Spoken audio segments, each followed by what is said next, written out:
it's Ormi and Sanjay from Jetsetting With US. For this vlog, we're going to take you to Sequoia and Kings Canyon National Parks in California, home to the largest trees on Earth, alongside some stunning mountain views and some of the most underrated hiking trails in the United States. Sequoia and Kings Canyon may not be as popular as Yosemite, but that's what makes them so special. With fewer crowds, incredible hiking, and iconic landscapes, this is a must-visit destination for nature lovers. In this video, we're going to take you through some of the highlights of each park, including how to get there, where to stay, and what to expect. And as usual, we're going to give you some of our best recommendations for hiking trails in these parks. Let's get started. Just a quick note that we did visit Sequoia and Kings Canyon National Park before we switched over to vlog format, so we have more photographs and video footage to share with you. However, we're still going to give you a lot of awesome information so that you have a great trip. So all that being said, let's start with some basic information about these incredible parks. Sequoia and Kings Canyon are both located side by side in the Sierra Nevada mountain range in California, about 200 miles north of Los Angeles and 250 miles south of San Francisco. The closest airport is Fresno Yosemite International Airport, about a 1.5-hour drive from Sequoia Park. The thing is, I'd probably recommend you fly into one of the larger airports such as LAX in Los Angeles or San Francisco, maybe even San Jose. Unless you can get a direct flight to Fresno International Airport, it probably isn't worth having to deal with the hassle of connecting a flight somewhere else to get to the Fresno airport. You'd probably be better off spending that time doing the 4 to 5 hour drive from LAX or San Francisco. Once you're on the road, you'll have the option of one of two entrances. If you're choosing to go to Sequoia National Park first, the entrance that you'll go through is Ash Mountain entrance located near Three Rivers, California. This route is steep and winding, perfect for stunning views. However, it's not ideal for those that are prone to motion sickness. In fact, Ormi's father was once on this road and sent her texts about how scared he was driving these roads. But don't worry about it, millions of people drive this all the time, so just be careful when you're going around those curves. If you're going to go to Kings Canyon National Park first, you're going to use the big stump entrance near Grant Grove. The roads to this entrance are actually quite a bit easier than the roads you're going to use to get to Sequoia National Park. So I recommend, rather than driving through Sequoia to get to Kings Canyon, you drive around on these easier roads unless you're specifically using one day to see both parks at the same time. So the next question you're probably wondering is, well, where do we stay? If you want to be right in the middle of the action, Sequoia National Park has a lodge in the park called Waxahachie Lodge. It is open in the spring, summer, and fall, but it's closed in the winter. If you want to stay here, just be sure to check some videos or reviews online to make sure that the style of accommodation matches what you're looking for. As an example, Ormi and I prefer to actually stay somewhere with a kitchenette so we can do a little bit of cooking when we're traveling. In Kings Canyon National Park, you have the option to stay at Cedar Grove Lodge, which is located deep in the canyon, surrounded by towering cliffs. Both parks also offer a ton of campgrounds if you prefer to sleep under the stars. Overall, if you also want to choose somewhere outside of the parks, there are surrounding towns, such as Three Rivers, California, which is closer to the Sequoia entrance, or even Fresno if you want to stay closer to the Kings Canyon entrance, or in just a bigger city. There are other towns as well, such as Wood Lake, where we stayed. So now that we've talked about where to stay, let's talk about when to visit. The time of year that you choose to visit really should be up to personal preference. I'll just give you a few highlights from each season. In the spring, waterfalls are looking awesome because of the snow runoff that is happening at this time of year, and crowds are a little bit more manageable. Don't forget about the beautiful wildflowers that are blooming at this time of year. Leave it to the girl to think about the flowers, right? In the summertime, crowds will obviously be a little bit heavier, but if you're doing those high elevation hikes and you're sensitive to chillier weather, you probably will find the weather a little bit more tolerable. In the fall, you're going to get to see those beautiful autumn colors. We actually visited in the fall, and we also got this beautiful fog over the area that made it look like it was out of a movie set. And I absolutely love seeing the fall colors contrasted with the tall sequoia trees. In the winter, it's really kind of a magical scene because you're going to see snow over these giant trees. However, just be cognizant that there could be some road closures at that time as well, so be sure to check the NPS website to know what's going on. You'll need time to explore both parks, and the best way to get around is by car. However, be prepared for winding mountain roads and limited gas stations. In fact, our #1 rule of travel when we're visiting national parks is to fill up the gas tank before we head into the park on any given day. In addition, the National Park Service does offer free shuttle service to some of the more popular attractions, such as the General Sherman Tree or Morro Rock during the summertime. On the other hand, if you're traveling in the winter time, be sure to check road conditions and closures. Snow chains may be required on some of the roads. In terms of fees for entering the parks, you have to pay a $35 fee for private vehicles. This fee will cover you for up to 7 days of visiting the park. As a generality, we actually just recommend getting Sequoia and Kings Canyon National Parks are home to some of the most beautiful and unique landscapes on the entire planet. Towering trees, deep canyons, and rugged mountain peaks make this a paradise for nature lovers and landscape lovers alike. Let's talk about some of the highlights of each of these two parks. First up, the General Sherman Tree. This is the largest tree on Earth.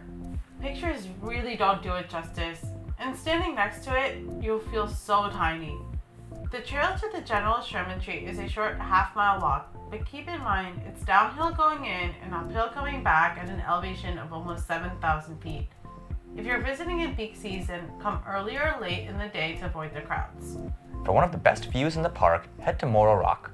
This granite dome sits atop 6,700 feet, and the summit is above a staircase of about 400 steps.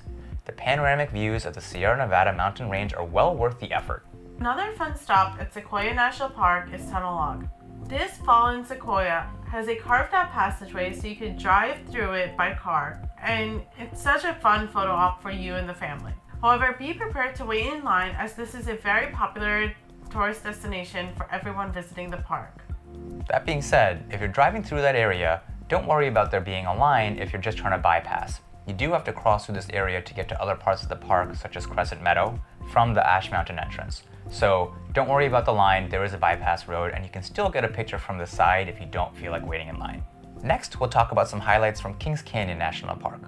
Often overshadowed by Sequoia National Park, this park actually has some of the most beautiful canyon views in the entire United States. In fact, its canyon is so deep, it rivals that of the Grand Canyon. The one downside, if you consider this a downside, is that you won't see quite as many sequoia trees here. Primarily, this park is about the canyon and the landscape views. For us, when we visited, there were some fires in the area. We weren't sure if they were controlled fires or wildfires, but in any case, there were many road closures, and in fact, the smoke from the fires kind of filled up the canyon views, so we really didn't get to see the kinds of views we wanted. However, we loved the park so much, especially Sequoia, that we're ready to go visit again and spend some time visiting Kings Canyon the next trip we make. One of the highlights of Kings Canyon National Park is the General Grand Tree, also known as the nation's Christmas tree. It's second in size to the General Sherman. For an unforgettable drive, try the Kings Canyon Scenic Byway.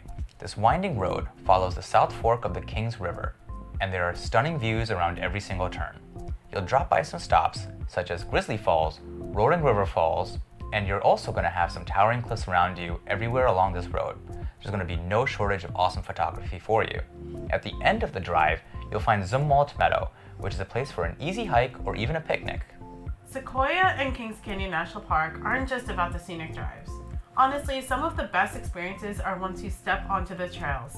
In this section, we'll go through some of our favorite hikes, as well as some hidden gems that you won't want to miss on your visit out to these parks.